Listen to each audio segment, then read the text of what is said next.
I've amassed large amounts of money, lost it, and gained it back, then gave it all up and got it back again. It's really easier than most people make it. At the end of this presentation, I'll show you how. And it doesn't matter whether you're a tradesperson, author, musician, or any other field. However, for most people, outside of what you'll get in this presentation, succeeding in this economy feels more like a free fall.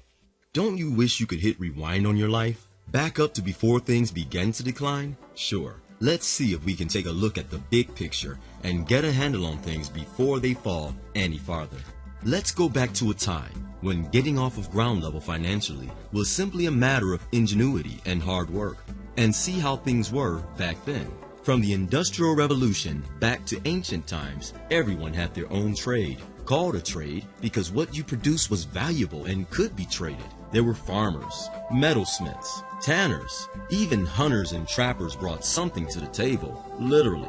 But nearly all of the like had their own. They all were entrepreneurs, all of them. And they were free. They were even called free men, though many people did work as servants. Let's put that into today's terms and make it easier to understand. Again, the free men are what we call today entrepreneurs, and the servants are referred to as employees in today's time. However, it wasn't the end of the world to be a servant. Freeborn servants always had the opportunity to work until they were able to become free men. That is, the employees were able to work until they were able to become entrepreneurs. When the servants, or employees, worked until they became free men, or entrepreneurs, they were happy. If they got too old to work, or retired before they could become free men, or entrepreneurs, it wasn't a good feeling at all. Obviously, things have changed quite a bit over the generations. We've gone from large amounts of people being able to soar above ground level to just a few. Let's take a look at where we are today. There's a chart I saw recently that I can't get out of my head. A Harvard business professor and economist asked more than 5,000 Americans how they thought wealth was distributed in the United States. This is what they said they thought it was. Dividing the country into 5 rough groups of the top, bottom, and middle 3 20% groups, they asked people how they thought the wealth in this country was divided. Then he asked them what they thought was the ideal distribution.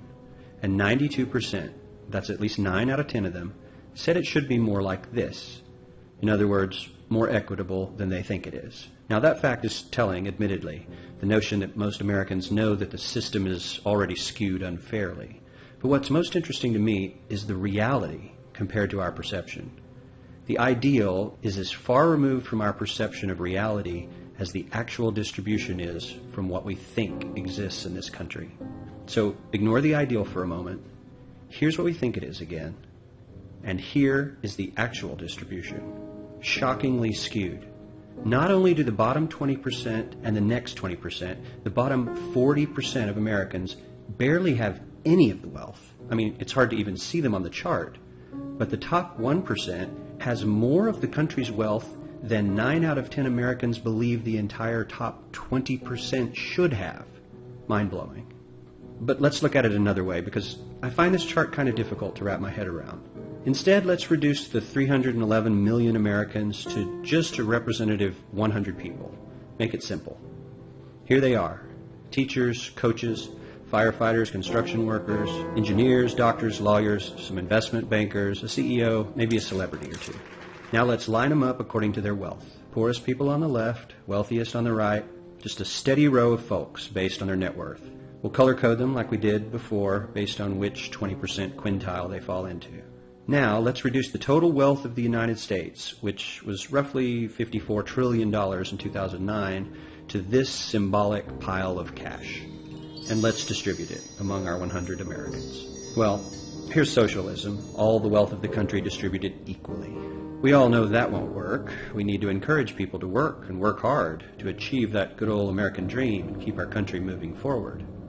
So, here's that ideal we asked everyone about. Something like this curve. This isn't too bad. We've got some incentive, as the wealthiest folks are now about 10 to 20 times better off than the poorest Americans. But hey, even the poor folks aren't actually poor, since the poverty line has stayed almost entirely off the chart.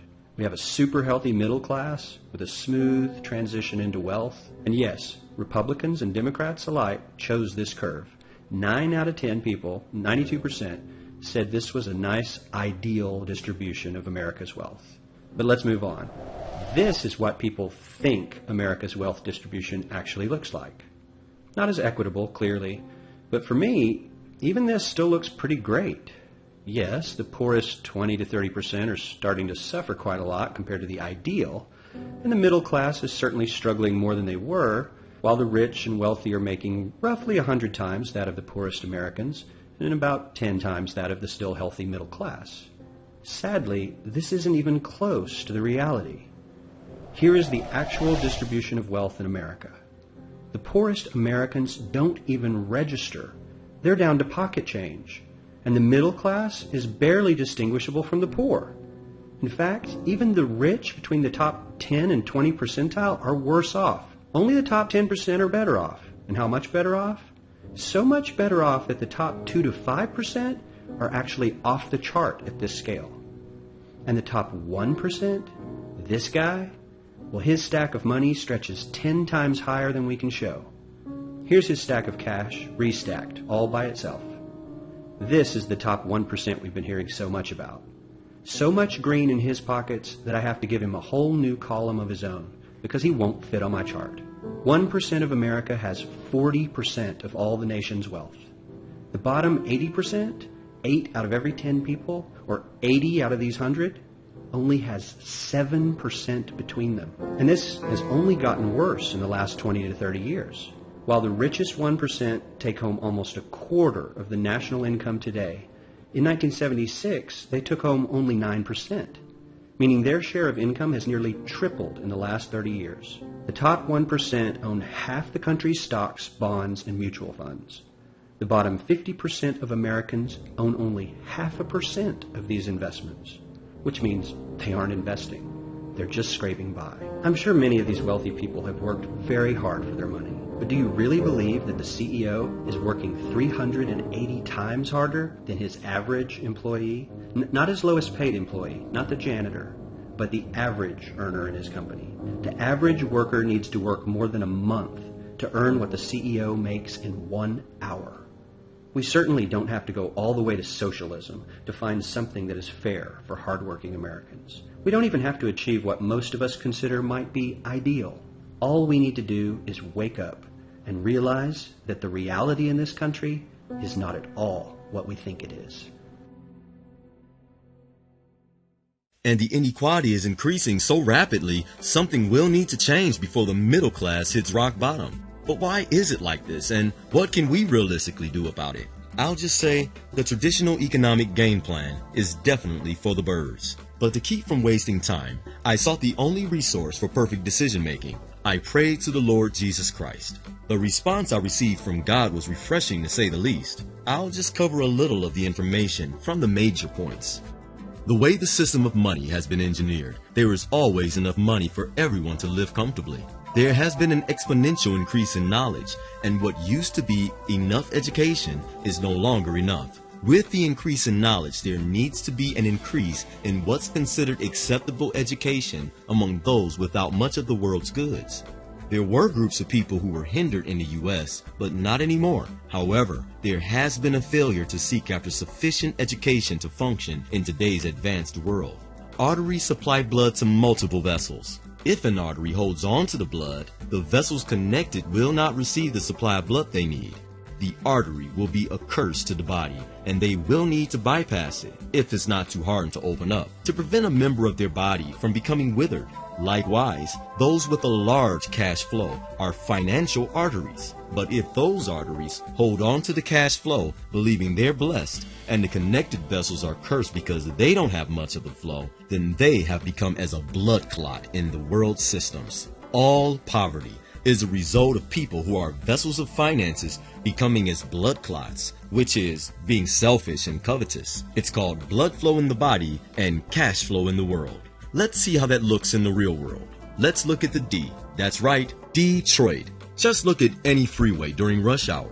Morning rush hour, and there are jams of vehicles on I-75, I-94, US 10, etc., rushing into Detroit from other cities to their jobs inside of the City of Detroit. Evening rush hour, and there are scores of vehicles on all of these freeways, rushing hundreds of millions of dollars outside of the Detroit economy.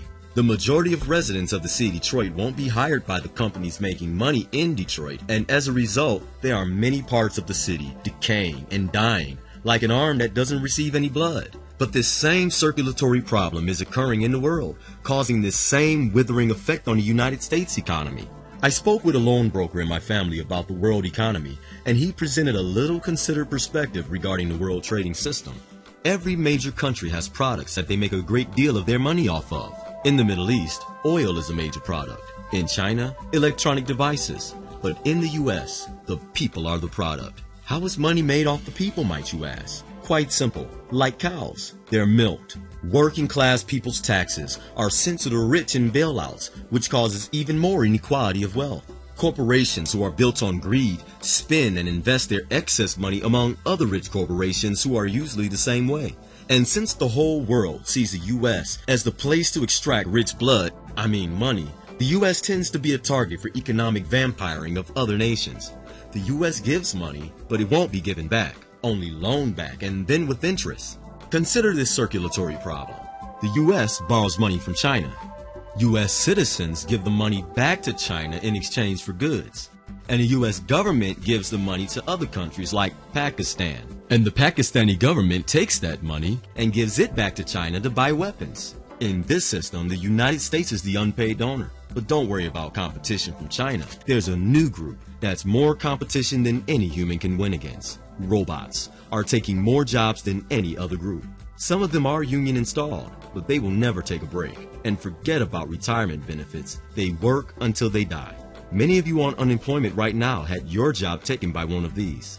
They are the new receptionists when you call to pay your phone bill or file your unemployment.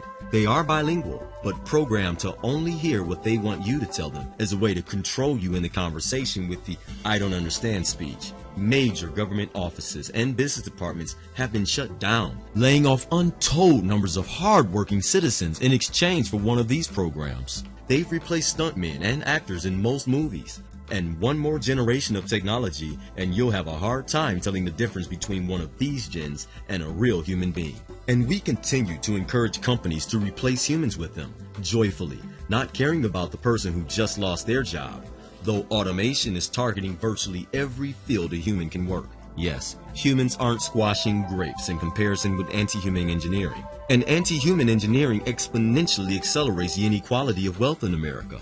Imagine a world where most corporations have no humans employed. Yes, America, the economic prognosis is definitely for the birds. But don't get dismayed. I don't believe in tearing down a wall without building a better one in its place. Likewise, I'm here to give you a solution that sincerely works. But so there's no argument, let's look at the game plan that most people select before telling you how I made so much money from square one. Let's look at the traditional American dream. You get an education. You work, you retire. An advanced degree is very helpful in getting and keeping a job. But now you've got to work, and yes, you have to work. You've got that advanced degree loan that you have to pay off. More than likely a home mortgage, car note, retirement plan. Yes, you're talking about 40 years of servitude if you got started right after school. Most of your time has been spent trained to be a servant, that is, going to school, and in serving, that is, working. After 45 years, you've earned your freedom and get to live on a fixed income with less than you made throughout your 40 years of servitude. You know the rest. Joel 2:28 says that when God pours his spirit out on all flesh, the old men will dream dreams and the young men will see visions. All a dream is a vision that you sleep through. The prophet must have been referring to the age of the Spirit, since after the vision was fulfilled in Acts, old people have seen visions. Applying this concept behind the age of the Spirit on a lower level, those with a tired spirit often are dreamers, but those young in spirit don't go to sleep on the visions God gave them.